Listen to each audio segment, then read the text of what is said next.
Respected ulama, dear brothers and sisters, Assalamu alaikum. The time is now 9:15 and we will begin our program at this point. Tonight marks the 3rd of Muharram. Our program tonight specifically is going to be comprised of a salam from our young brother Rehan Gurniwala and a poem from Sister Asiya Arastu. This will then be followed by tonight's lecture led by Hujjatul Islam, Sayyid Sulayman Hasan Abidi. And before we begin our program, specifically for the brothers right here in the front row, if I can ask you to please move forward just a little bit. Yesterday, I noticed that there was a lot of crowding towards the entrance, so to the extent you can please move forward, that would be greatly appreciated. Also, for all of the attendees down here, if you could please take a moment, double check your cell phones that they are, in fact, either on mute or on vibrate at this time. Now, I would like to request Brother Rehan Gurniwala to please come forward at this time for recitation. Please recite a loud salawat.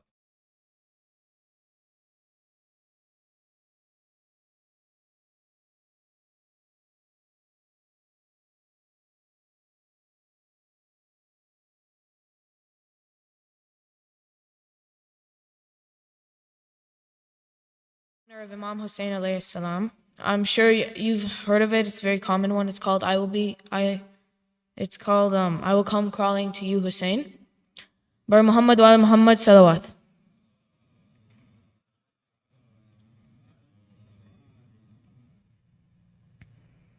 One more loud salawat.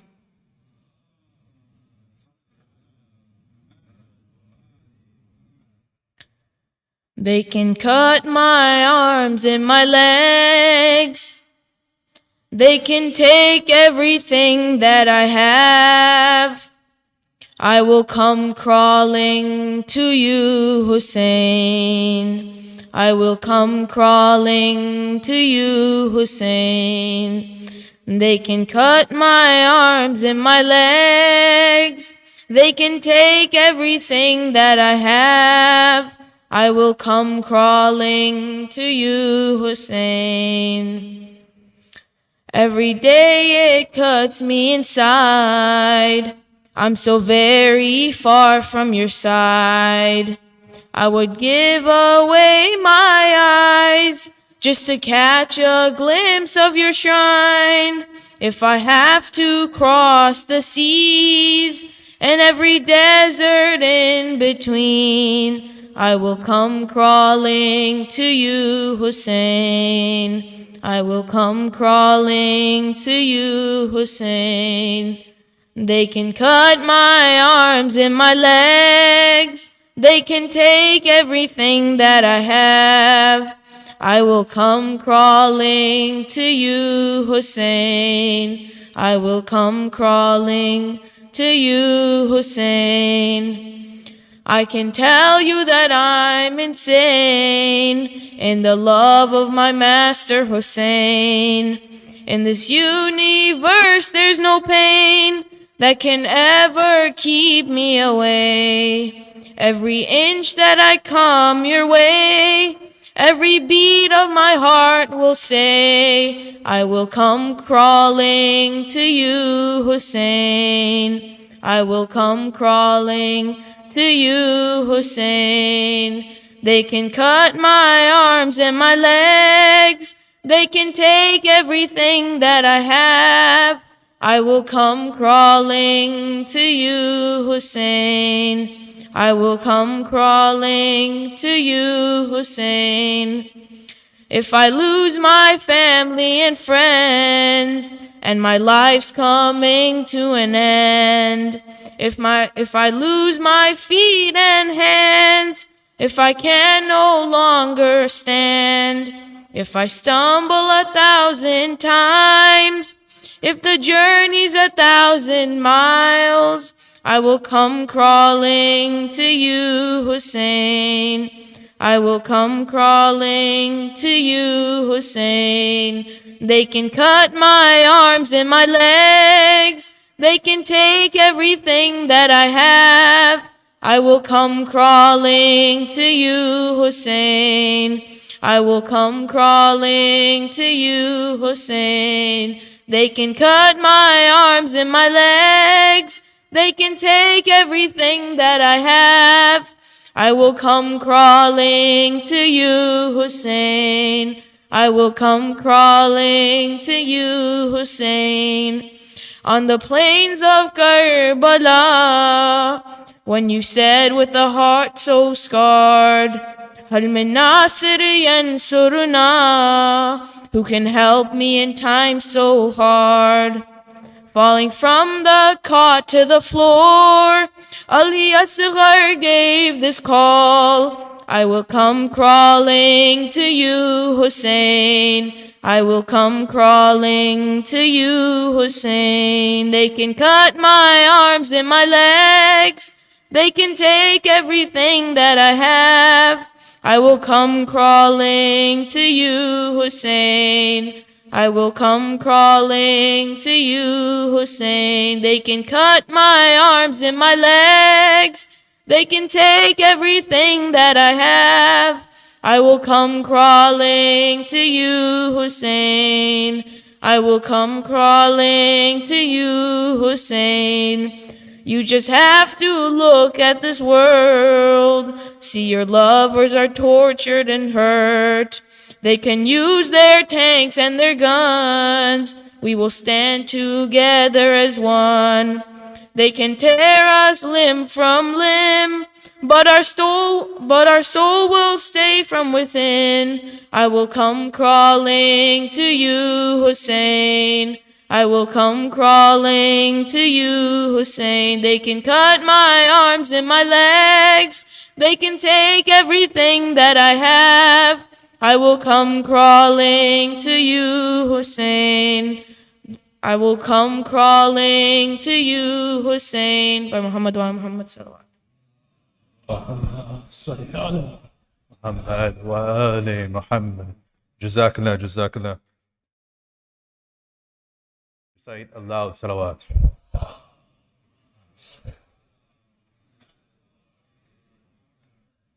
At this time, we'll continue our program. I would like to request our next speaker, Sister Asia Arastu, to please come forward at this time. Please greet her with a loud salawat. Allahumma salli.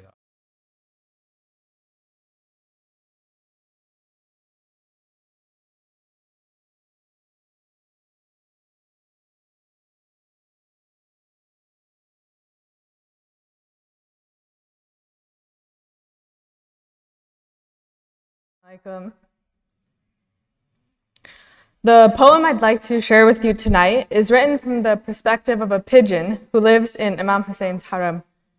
In the poem, she describes her friend's first ziyarah experience. It is difficult for the narrator to understand why her friend is so mesmerized by the interior of the Haram.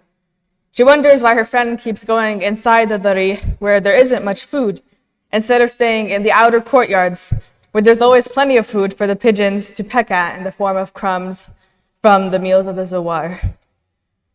In many ways, the winged narrator of this poem mirrors my own inability to fully appreciate the presence of my Imam, my inadequate understanding of who he is, my reluctance to make sacrifices for his sake, and my struggles to connect with him on an emotional and ultimately on a spiritual level. This Muharram, I hope to follow the same advice that is given to the narrator by her friend at the end of this poem. I'm knocking at my Imam's door, praying he will admit me and teach me what it truly means to love and follow him. The title of the poem is Winged Pilgrims. I roost with my flock and rest my wings upon the scaffolding that clings to painted tiles on the wall. I watch the pilgrims. I'm enthralled. They come in groups or come alone. Some feet are bare against cool stone.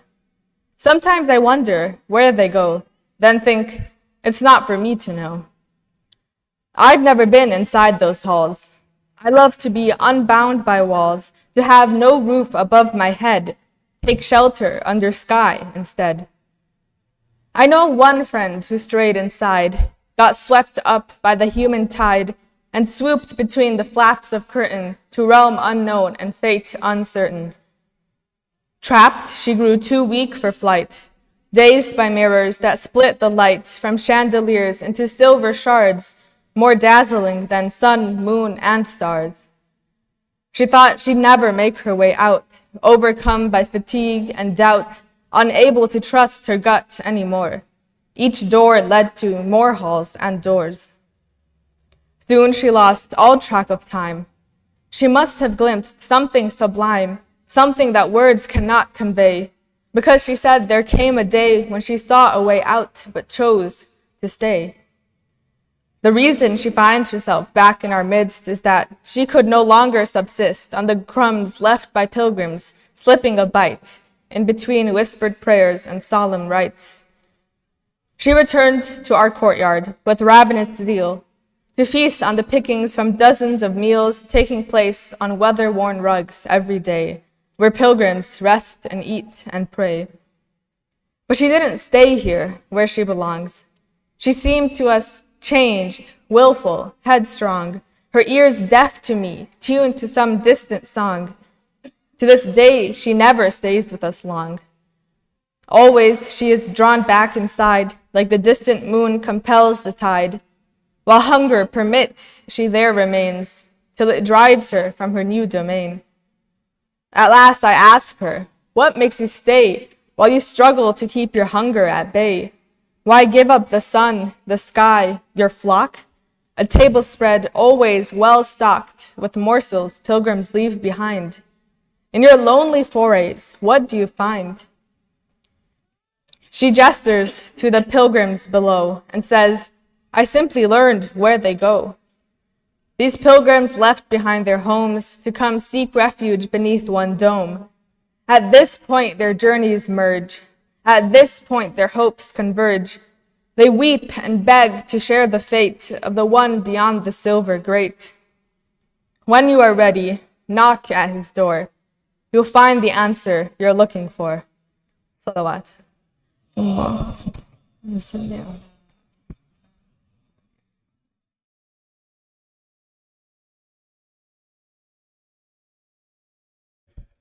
For her, Sehat and Salamti, please recite aloud salawat.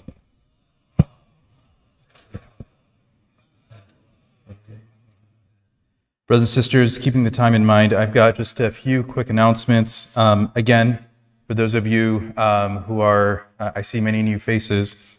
A quick update, we have a really interesting program here this year. It's called the Timescape for Karbala.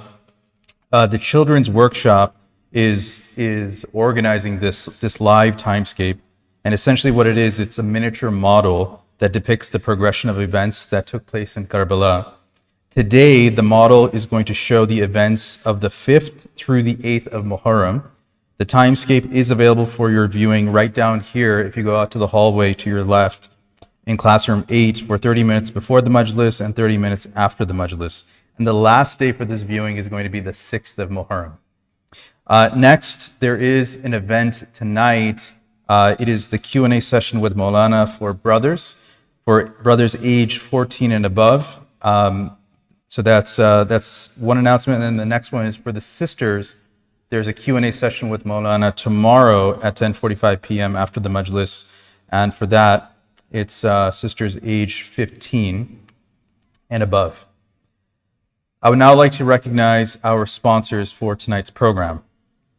For the health, safety, and continued blessings for the families of Brother Sayyid Shahid Hussain, Dr. Mehdi Khawri, Brother Sayyid Muhammad Naqi, and their respective families, please recite aloud salawat. Salli ala Muhammad wa ali Muhammad. The sponsors have requested that you remember the marhumin of your families and the marhumin of their families, in particular, Sayyid Zainul Abidin Naqi, son of Sayyid Muhammad and Ruqya Naqi. Additionally, we received unfortunate news today. A senior member of our community, Amiri Sifat, passed away in Iran today. So for him and for all of the marhumin, please join me in reciting a Surah Fatiha preceded by a loud salawat. Salli ala Muhammad wa ali Muhammad.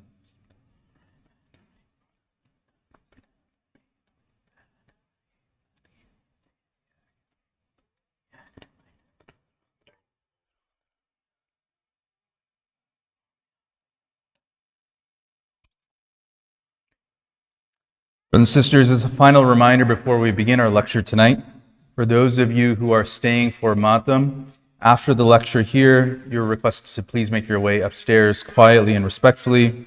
And for those who are leaving, as you make your way to the parking lot, please do so in a safe manner. It is very dark outside. And also, once again, please double check your cell phones to make sure that they are on mute and or at least on vibrate. At this time, I would now like to request Hujjat al-Islam, Sayyid Sulayman Hasan Abidi, to please come to the minbar at this time. Salawat ala Muhammad wa ali.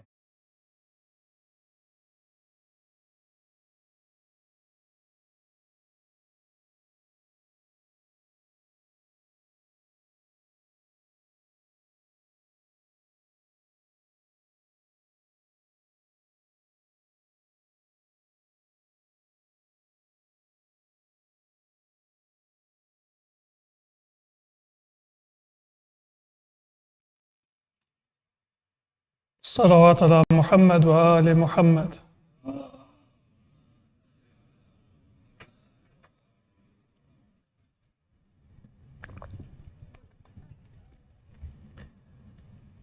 أعوذ بالله من الشيطان الرجيم. بسم الله الرحمن الرحيم. الحمد لله رب العالمين بارئ الخلائق أجمعين، والصلاة والسلام على أشرف الأنبياء والمرسلين المبعوث رحمة للعالمين، شفيع المذنبين وحبيب قلوب الصادقين، سيدنا ومولانا أبي القاسم محمد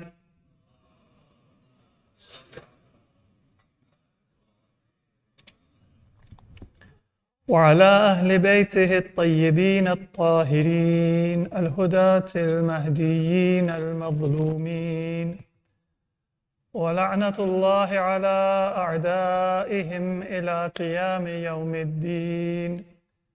رب اشرح لي صدري ويسر لي أمري واحلل عقدة من لساني يفقه قولي. أما بعد،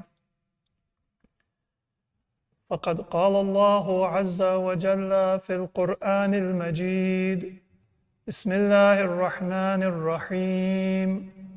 قل إن صلاتي ونسكي ومحياي ومماتي لله رب العالمين لا شريك له، وبذلك أمرت وأنا أول المسلمين. صلوا على محمد وآل محمد.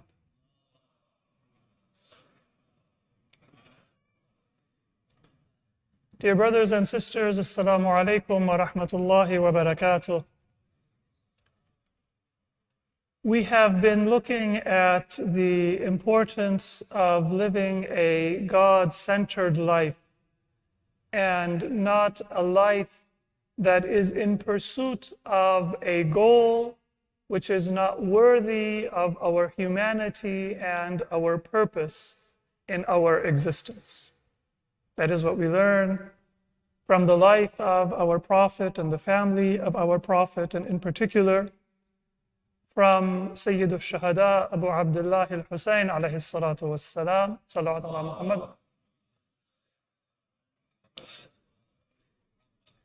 That in reality the life that is truest to ourself is a life that is centered not on ourself, but oriented and centered on God.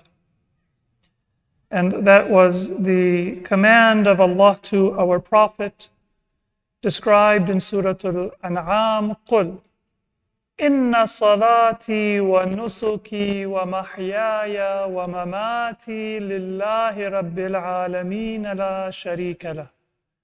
Say, O Messenger, the purpose of your life, the motto of your life, and the definition of your path and your mission is my prayer and my devotion, my life and my death is for Allah, the Lord of the worlds.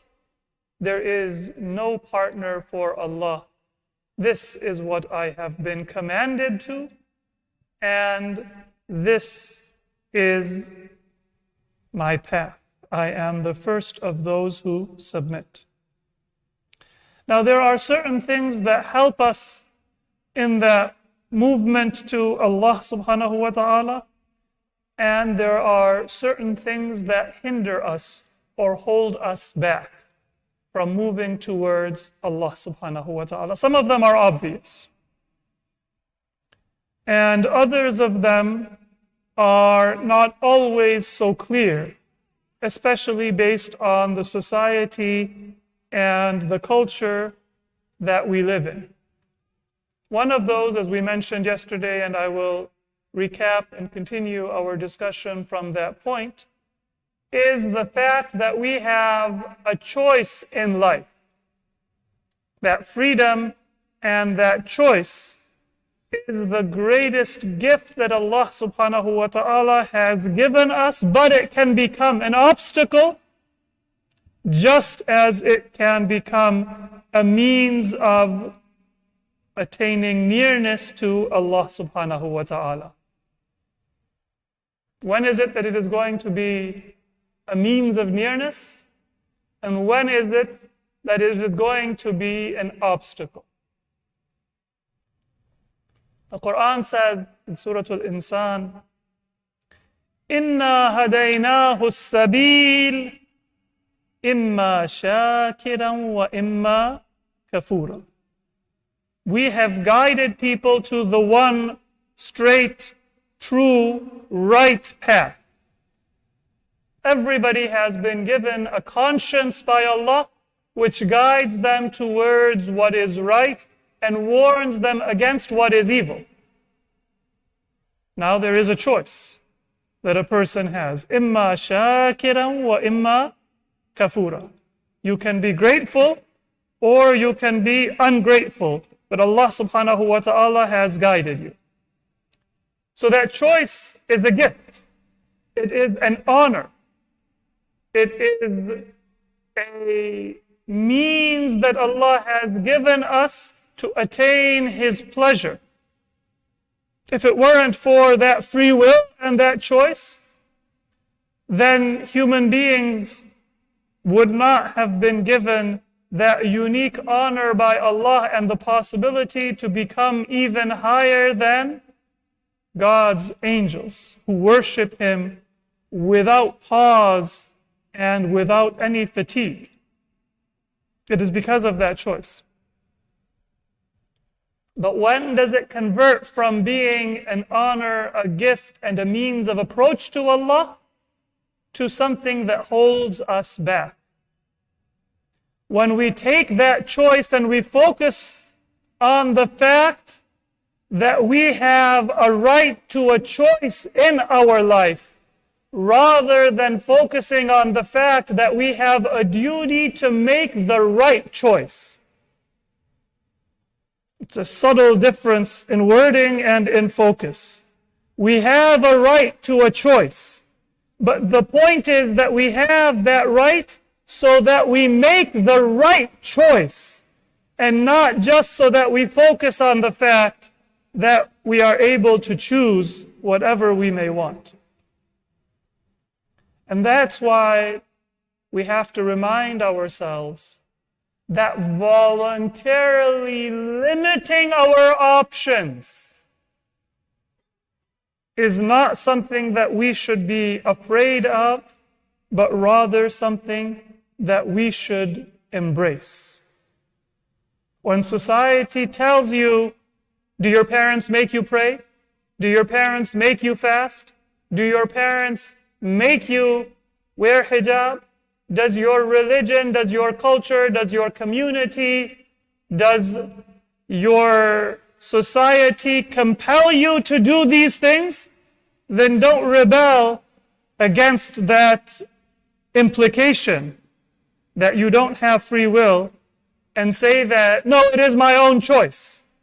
And then remain in that focus that it is your own choice. Yes, it is your own choice. And your prayer, your worship, your fasting, your hijab, all of the things that you do for Allah subhanahu wa ta'ala, they acquire value when you do them through your own enlightened choice. But remember that there is a right choice and a wrong choice. And you shouldn't just focus on the fact that it is a choice. You should turn your attention towards trying to find out and then apply what is the right choice. Not what comes easy, not what I want, not what I think, but what is right. It's a subtle change in orientation, but it is very profound. And it entirely turns your life and society in a much more healthy and wholesome direction. What's wrong with just focusing on the choice? When I focus on the choice, it opens up that possibility in my mind that, well, I could have chosen differently as well. It's up to me. Today, if I choose to pray and I am concerned most of all about my choosing, then tomorrow I might be tempted to say, well, I don't feel like it, or I am tired, or I am busy, or for whatever other excuse, I might not pray, I might not wear hijab, I might not eat what is halal. Focusing on the fact that I have a choice can sometimes open the door of temptation to choose wrongly. Whereas focusing on the fact that my choice is meant to guide me to choose what is right, pulls me subconsciously towards obedience of Allah subhanahu wa ta'ala. And that is in word and in deed. So for example, if I have to choose where to go to college, then yes, you want a college that has whatever subject that you want to major in, that offers you a good financial aid package, that has all of the resources that you want to benefit from. You may also have a certain aesthetic that you are looking for. All of those things are important. But one of the things that is important is that it be a place that allows you and strengthens your ability to maintain your religious practice. That doesn't separate you from your community, that doesn't separate you from your values, and even does not separate you from your family. So if you have two colleges and all is equal, one allows you to live at home and commute, and the other takes you far away from home, then depending on what you value and how much you want to make your life oriented towards the right decision, all else being equal, the college that keeps you closer to family and community may be better even than a place which has a better program and a better reputation, but puts you in the middle of nowhere in a dormitory where you still may intend to keep your values and your identity, but you will have to fight every step of the way. Voluntarily choosing what makes it easy to be a believer. That doesn't mean that you are not going to be strong. If you have a healthy environment, then you will be stronger because you will be more prepared and more insightful in the value of your religion. Sometimes people say that, well, if I don't go out in the real world and I don't live in that dormitory and I don't experience it, then how am I going to be ready to face the challenges of professional life and the challenges that exist within broader society? And the answer to that is that even when you go into your professional life, and even when you go into broader society, to be able to create a protective wall around yourself where you separate yourself from sin and from the temptation to sin, that is going to be the greatest secret to your success and your salvation. So don't force yourself in an unhealthy environment to say that I am going to practice my willpower, but rather use your willpower in voluntarily creating a protective wall around yourself. And I don't mean a wall to isolate, but I mean a wall to protect, so that you will be able to separate yourself from an unwholesome environment, whether you are at work, or you are among relatives, or among friends, or anywhere else within society. Sallu ala Muhammad wa ali Muhammad.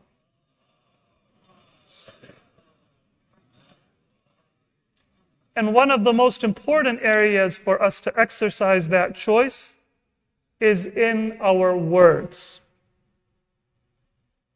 In fact, to summarize, so it's easy for us to remember,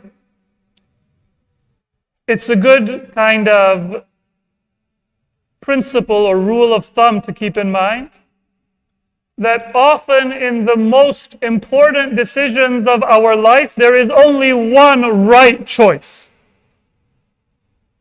And so I don't have to beat myself up to try to think, what do I want to do or what should I do? When it comes to the most important decisions of our life, about marriage, about keeping our ties with our family, about making up with our relatives after we have had a disagreement, about whether to perform our religious obligations when they come due, all of those very important decisions of our life, you don't need to go back and forth and debate. You don't need to do an istikhara. You don't need to try to get 100 different opinions about whether to do it. You may need to get advice and different opinions about how to do it and what is the best means of fulfilling your obligation, but not whether I should or should not. Because the guidance that we have from our religion and the practice, the sunnah of our Prophet Muhammad sallallahu alaihi wa alihi and Ahlul Bayt is clear. Sometimes you have that question that people have that, you know what, I think Hajj is wajib on me. Because I have paid off my debts, I've paid off my student loans, I have a good income. Should I do an istikhara if I should go this year or next year? Should I make that decision now or put it off? If Hajj is wajib, then you do it as soon as you are able. And you arrange your other obligations to the extent that you are able to do so, so that you can facilitate the performance of what is a duty. The only question is how you are to do it, not whether you should do it. You don't need an istikhara. You don't need to debate back and forth. That debate will only open up the door for shaitan to tempt you and bring thoughts that might postpone doing what is right. That's why the Quran tells us, فَاسْتَبِقُوا الْخَيْرَاتِ. Vie with one another, compete with one another, and rush to do what is good before you have that question and that doubt and that uncertainty enter into your mind. If you know it is khair, then that's all you need to know. And make that decision and go forward and trust in Allah. And that takes such a burden off of us. when we have so many options and so many choices in life, to know that I need to look for what is the best and what is the right choice. And in many cases, it might be confusing for me to think I have so many options, but it is reassuring and it is in fact empowering to know that there is only one, or maybe there are a small number of very closely related good choices or right choices, and it simplifies my decision making. The Battle of Badr is a very good illustration of how that freedom can sometimes be misused. The Battle of Badr, it's described in Surah Al-Anfal, if you would like to look at the verses of Quran that describe the way that that battle came to take shape. It was a caravan that had gone from Mecca towards Sham under the leadership of Abu Sufyan, who was at that time the head of the mushrikeen and the enemies of Islam in Mecca. And because Quraysh had stolen from the Muslims and oppressed the Muslims and was always preparing to lay siege and to eliminate the Muslims, Allah subhanahu wa ta'ala commanded the Prophet to leave Medina with his companions in order to intercept that caravan and show Quraysh that the Muslims were not just sitting ducks, waiting for them to attack and then try to extinguish Islam and the Muslims from the face of the earth. But when the Muslims left Medina, there were two things that happened. One is that the caravan with all of the merchandise and the wealth of Quraysh was making its way back from Syria, and Abu Sufyan knew that he would have to pass near Medina, so he sent message and told Quraysh in Mecca to send an army to defend. And so now there were two groups of unbelievers. One which didn't have a lot of weapons, but had a lot of wealth. And another which was coming from Mecca that had weapons and well-armed and trained soldiers, but not the same amount of merchandise and material wealth. And when the news came that both of these two caravans were there, the Prophet, he gathered his companions. They had already left Medina. He said, Ashiru alayya. Tell me what you think. Give me your consultation and your opinion. And this is something that we can witness in our own community. Whenever we say, give us your opinion, then people, they have sometimes a stream of consciousness and a rambling of what comes into their mind. Their worries and their frustrations and their insecurities and their thought. But what is the principle that we have in Islam? Don't make a decision. Don't open your mouth until you first think, what is it that would be pleasing to Allah subhanahu wa ta'ala in this place? What is it that is going to bring benefit to my gathering, to my community? If it is a family gathering, then what is going to bring strength and benefit to my family? What is going to reassure? What is going to give confidence? What is going to give strength? What is going to give courage to obey Allah subhanahu wa ta'ala and sacrifice in the way of Allah, not just whatever comes into mind? Now, another part of the story is that the Prophet had not yet made a covenant and taken bay'ah and allegiance from the Muhajirin and the Ansar to fight in a battle outside of Medina. So there was a covenant that they would protect the Prophet if he were attacked in Medina. But now they were not in the city, they were outside of the city. So the Prophet said, what do you want to do? And history tells us that the first person to stand up was Abu Bakr ibn Abi Quhafa. And he said, Ya Rasulullah, إنها قريش وخيلاؤها ما آمنت منذ كفرت وما ظلت منذ عزت وإنها خرجت على غير هيئة الحرب. Oh Allah, this is Quraysh in all of its glory. They have not ever believed in God since they declared that they are unbelievers. And they have not ever been put down by God since He gave them honor. And they did not come for battle, so we should not pursue this caravan. We should not follow Quraysh and show them that we are able to confront them militarily. According to some narrations, the Prophet said, "You have said your piece, Ijlis, sit down." According to other narrations, فَأَعْرَضَ عَنْهُ, the Prophet turned away because he was not pleased at that comment. Some historians, however, they didn't quote exactly what was said. They just said, فَقَالَ أَبُو بَكْرٍ فَأَحْسَنَ.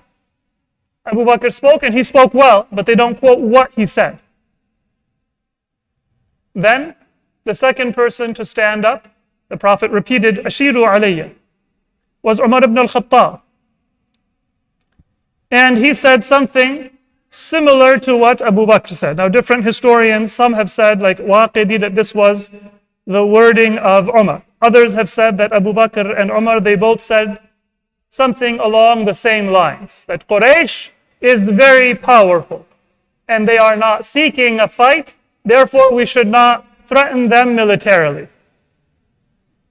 And so both times the Prophet said, "Ijlis," or the Prophet, he did not want to suffice with those words. And then the Prophet repeated, "Ashiru alayya." O people, give me your thoughts. Now, superficially, the Prophet is giving everybody free will. Say what you think. But the Prophet was also expecting that these people who are Muslims, these people who have been trained and taught by the Prophet should know that when he is telling them to express their thoughts, that is an honor that he is giving them. It isn't just choosing your lunch or choosing what to wear to an outing where you can say, is it the blue shirt or the green shirt? Is it the jeans or the khakis? It is a responsibility and not just a choice. Yes, you have a choice, and that is your right. But there is a right choice, and you must weigh what you are thinking and what you want to say against that right. And in many cases, I don't need to have an opinion at all. In many cases, sometimes we're trained to think that we have to give an opinion because we have been asked. In many cases, the best thing for me to say is, you know what? I haven't studied history that much. I defer to so-and-so who is more knowledgeable than I am. You know what? I haven't studied Islam that much. I defer to so-and-so who is more knowledgeable and experienced than I am. You know what? I am not an expert in health or in whatever field it is. And I have some thoughts, but rather than just express my own ignorant thoughts, I will defer to somebody who has studied and has knowledge on the matter. That is the difference in the focus. If I'm focusing on my right, then I will be tempted to speak and maybe even to act. But if I am focused on what is right, then I will be more concerned with seeking those with knowledge and experience and authority, and then I will defer to them. If I have a vote, then I will very willingly say that I gift my vote to somebody who knows how to use it better than I do. Or I will ask that person what should I say? What should I do? And that is the culture of not abdicating responsibility, not saying that I'm not going to choose, but using your choice, using your intellect to find the best person to refer to and defer to, so your decision is rooted in wisdom and not just rooted in whim. So now for the third time, Prophet Muhammad sallallahu alaihi wasallam says,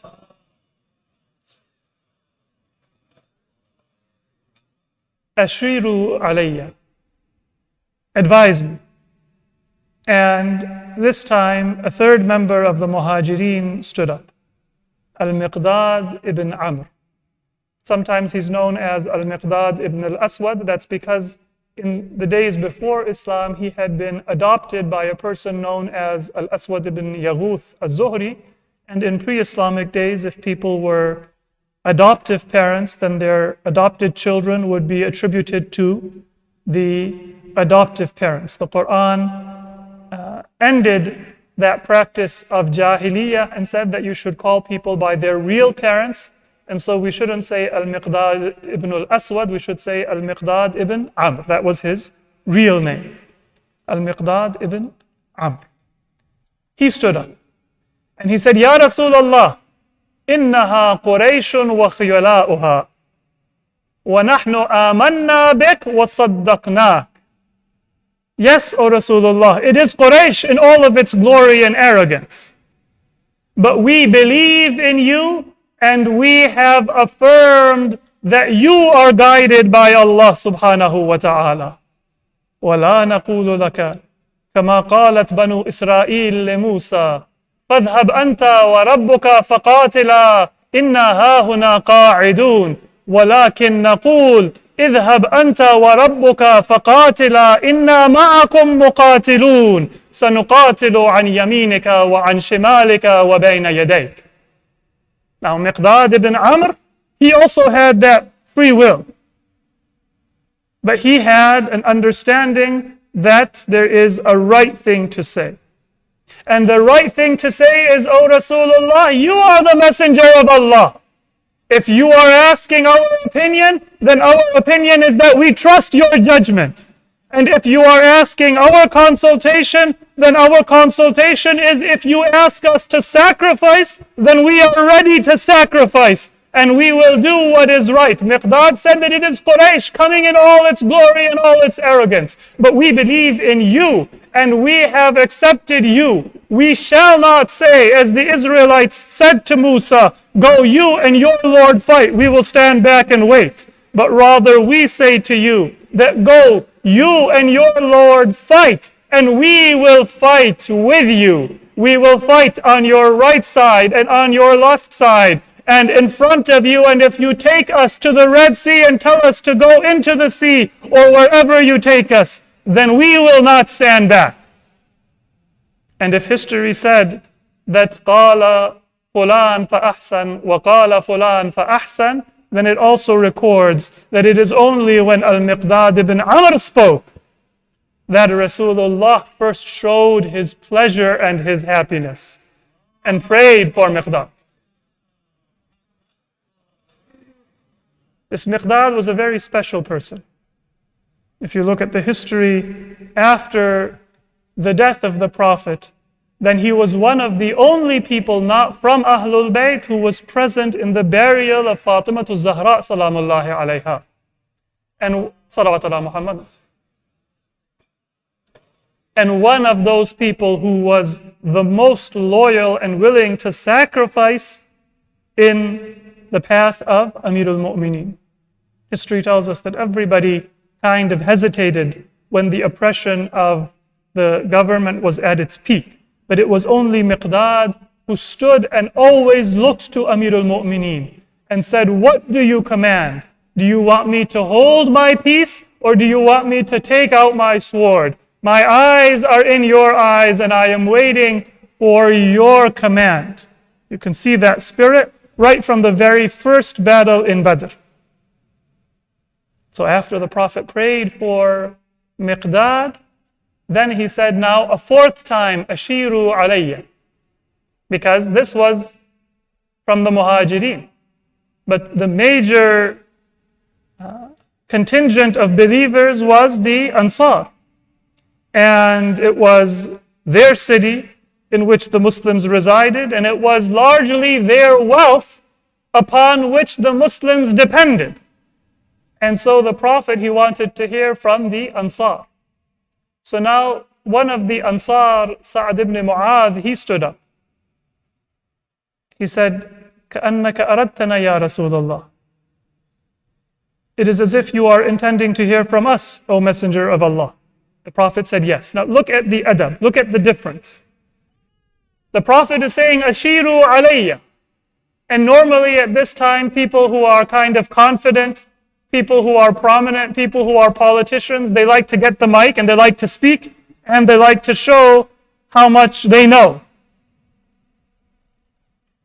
So you see a little bit of that in this consultative assembly in Badr. But then you see one of the leaders of the Ansar, a leader among his people. If he were to call people to battle, then hundreds of people would follow and be willing to die at his command. This was what a tribal leader was like. But Sa'd ibn Mu'adh, he says, كَأَنَّكَ أَرَدْتَنَا يَا رَسُولَ اللَّهِ. Did you wish for someone like me to speak on behalf of the Ansar? Then the Prophet said yes. Then he said, لَعَلَّكَ خَرَجْتَ لِأَمْرٍ ثُمَّ أُمِرْتَ بِغَيْرِهِ.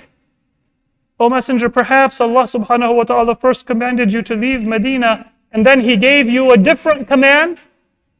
And the Prophet said yes. So now he is a leader, but his leadership is not in showing off his power and his own intelligence. His leadership is in seeking to hear from the Prophet what is his duty so that he can respond appropriately.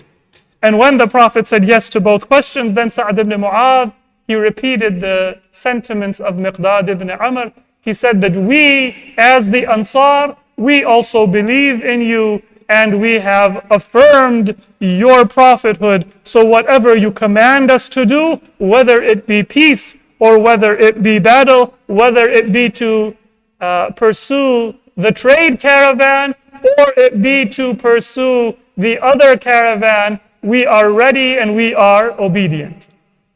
And then the Quran says that most of the Muslims, they wanted to go and have the easy task. To go and to intercept the caravan, get the wealth of Quraysh, and maybe compensate for their own property that was taken from them in Mecca. But Allah subhanahu wa ta'ala had another plan. The caravan with Abu Sufyan was able to make its way safely to Mecca. And the arrogance of the Meccans was that they wanted to rub the Muslims' nose in the sand and show that they were weak. And it was that well-armed party with 1,000 soldiers that a small group of Muslims, less than 1/3 in number, 313 according to narrations, without those arms and without that preparation, they faced in battle and they defeated, and that showed that the Muslims were not to be taken lightly and could not be oppressed. Sallu ala Muhammad wa ali Muhammad.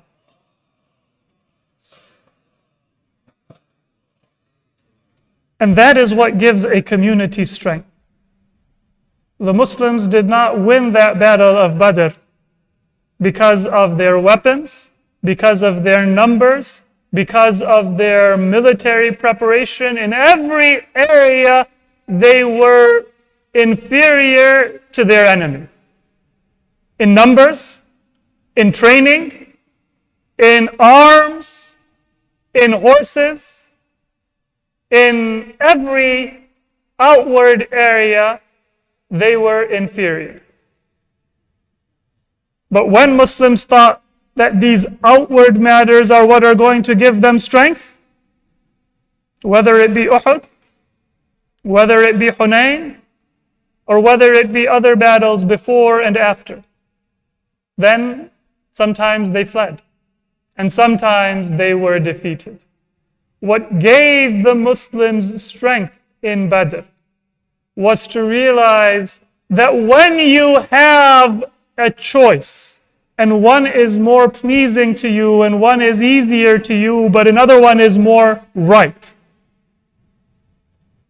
your success and your salvation is in choosing what is right, not what is easy, not what is tempting. It's not only in the military sphere, but it is in every area of life. Because Islam tells us that our existence, our life, it is a test. وَلَنَبْلُوَنَّكُمْ بِشَيْءٍ مِّنَ الْخَوْفِ وَالْجُوعِ وَنَقْصٍ مِّنَ الْأَمْوَالِ وَالْأَنفُسِ وَالثَّمَرَاتِ. Allah subhanahu wa ta'ala tells us that He will test us, وَلَنَبْلُوَنَّكُمْ, with fear and hunger, بِالْخَوْفِ وَالْجُوعِ وَنَقْصٍ مِّنَ الْأَمْوَالِ وَالْأَنفُسِ وَالثَّمَرَاتِ, and loss of property, and loss of life, and loss of your fruit or your offspring. These are tests. Hardship, deprivation, hunger, death, they are a reality in life. But what is the secret of success? وَبَشِّرِ الصَّابِرِينَ. In that test, it is the attribute of sabr that will bring you success. And inshallah, we will talk about sabr. It's not passive waiting, but rather it is active forbearance and striving in the way of Allah subhanahu wa ta'ala.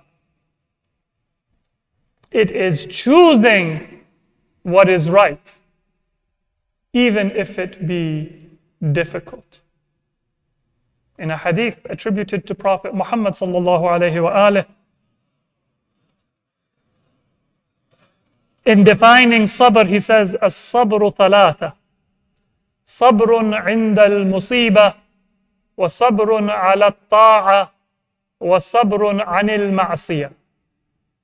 Patience is to be forbearing when you have a hardship, to be steadfast in doing what is good, and to be determined in avoiding what is evil.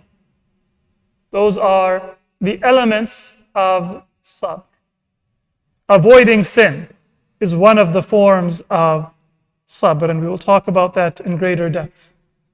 But to see how choosing what is right can take a person out of sin and into divine forgiveness and salvation, let us look at one of the martyrs of Karbala. One of the soldiers of Imam Hussein, who almost didn't make it and could have been on the wrong side but for the grace of Allah subhanahu wa ta'ala. It is narrated from Hur that he said that when I left the governor's mansion in Kufa with the command given to me by Ibn Ziyad, I heard a voice that said, "Abshir ya Hur bil Jannah."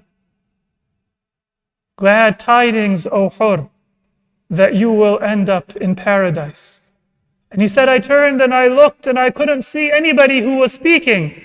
And I was surprised that Ibn Ziyad has told me to go and intercept the grandson of the Prophet. And this voice is telling me that I will go and I will be on a journey to paradise. And so this thought was in the heart of Hur, that where was that voice coming from and what is it referring to? He left with 1,000 soldiers. And the very first person to block the path of Imam Hussein on the way to Iraq was Hur and his soldiers. They were in the desert looking for, because there was no map. There was no way to know. So they had to search until they could find Imam Hussein. And in their wanderings in the desert, their water ran out. And so 1,000 men came. And when they first met Imam Hussein, many of the soldiers and even their horses were dying of thirst. And before there were any conversations or negotiations, Imam Hussein told his soldiers, the water that I told you to store from our previous stop, bring it forward and give it to the enemy soldiers and make sure that every man and every horse drinks to its fill. And then Imam Hussein, he spoke with Hur. He said that, what is your command? Hur said that I have been told to prevent you from going to Kufa or going in any direction, but rather I am to arrest you and bring you to Ibn Ziyad. Imam Hussein said that no mother has given birth to a son who is going to compel Imam Hussein to do that which is not right. You cannot compel me to go to Ibn Ziyad. And Hur said that if anybody else had spoken to me in that way, I would have responded with equal harshness. But you are the son of Fatima and Ali. I cannot speak to you but with respect. The time for prayer came. Imam Hussein said that, Hur, will you lead your men in prayer or will you join us? And Hur, he said, he was the commander of 1,000 soldiers. Imam Hussein had just a few followers. He was the official appointed by the government. Imam Hussein was just a private citizen traveling. But Hur said that you are the grandson of the Messenger of Allah. Myself and my army, we will follow you in prayer. So although Hur was on the wrong side, but you can see his discipline, and you can see that he still had a conscience. And it is that conscience, and it is that respect for Imam Hussein and Imam Hussein's mother that finally saved Hur. History tells us that when the day of Ashura came, Hur, who was known as one of the bravest men of Kufa, began to shake. And his companions noticed it.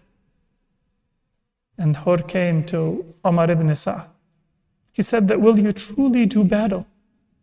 And Umar ibn Sa'd said that, yes, this battle will be won, where heads will be separated from bodies, and limbs will fly off, and people will be killed, and we will achieve a victory.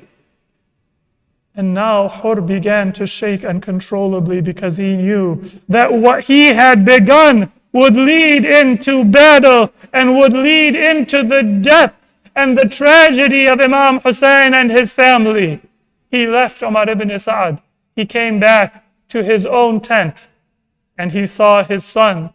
He said to his son that, "Oh my son, I see that we are standing between heaven and hell, and I will not tolerate any honor in this world if it leads to perdition, if it leads to hell in my eternal life.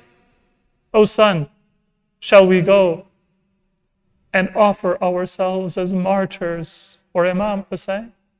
According to narrations, Hur and his son and one of his attendants, his servant, they made that decision that they will leave the army of Umar ibn Sa'd and they will go to Imam Hussein.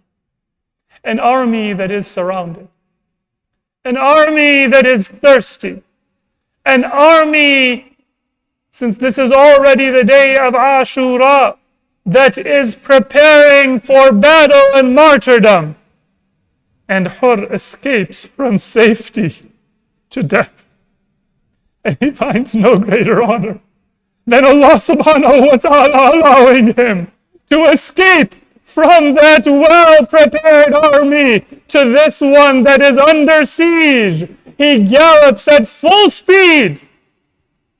But then as he approaches Imam Hussein, his step slows and his proud face bows down because he realizes that he is going to be coming to Imam Hussein. And with what face will Hur face the person that he has been so disrespectful to and that he has been so oppressive for? And so it is said that this proud, brave soldier, as he moved the few hundred yards from his own tent to Imam Hussein, he went from being a commander to being in the shape of a captive. His head bowed, his arms in front of him, his shield flipped inside out. And he approached Imam Hussein, not looking him in the eye, saying, Assalamu alayka ya Aba Abdullah, O my master, O my Imam, I am the first one who stopped you from going where you wanted to go. It was me and my soldiers that forced you to set up camp in an area where you did not have water and you did not have safety. O Imam, it is because of me that I hear the sounds of thirst from your children. It is because of me that I hear the grief of your women folk. It is because of me that you are surrounded by your enemy. But now my conscience has awoken and I come to you. O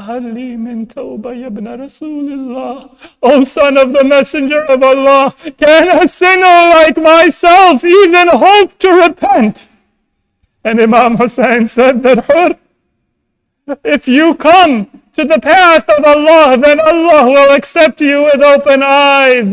O Hur, come with open arms. O Hur, come and come down from your horse and be my guest so long as we are here in Karbala. And Hur said that, O my Imam, if you give me permission, just as I was the first to stop you from going in your journey, let me be the first to offer my life in your path. Imam Hussein said that, O Hur, if that is your wish, then go and offer your sacrifice in the way of Allah. Hur now went and faced that same army that until a few moments ago he was a part of. And he began to speak and ask them to join the path of guidance. And they attacked him for his words and surrounded him. Hur fought bravely on his horse until he was surrounded from all sides, and his body was filled with so many wounds that he was not able to remain on his horse. He came down from his mount and fought on foot until he was no longer able to stand. And as he fell, he called out, Assalamu alayka ya Aba Abdullah. For the first of many times, Imam Hussein rushed to the battlefield and he came by the side of Hur. And it is said that he cradled the bloodied, wounded head of Hur in his own lap. And Imam Hussein, he took out a handkerchief that he had with him. Some said that it was a handkerchief given to him by his own mother, Fatima Zahra, and he wiped the blood from the forehead of Hur, and he said that, O Hur, anta hurrun kama sammatka ummuk. O Hur, truly your mother named you well. You are Hur and free in this world and in the hereafter. Give my salams to my grandfather Rasulullah and tell him that his grandson Hussein is also on the way to meet him before long. Inna lillahi wa inna ilayhi raji'un. وَسَيَعْلَمُ الَّذِينَ ظَلَمُوا أَيَّ مُنْقَلَبٍ يَنْقَلِبُونَ. Oh Allah, all of us have so many sins that if we count them, they will darken our face and leave us no hope. But we know that your mercy is greater than our sinfulness and our shortcomings. O Allah, if you could forgive Hur and guide him, then forgive us and guide us and ensure that we end our life on the side and on the path and as the followers of Imam Hussein and the followers of Ahlul Bayt. O Allah, accept our worship and our remembrance and protect us and our families from sin and from evil. Sallu ala Muhammad wa ala Muhammad.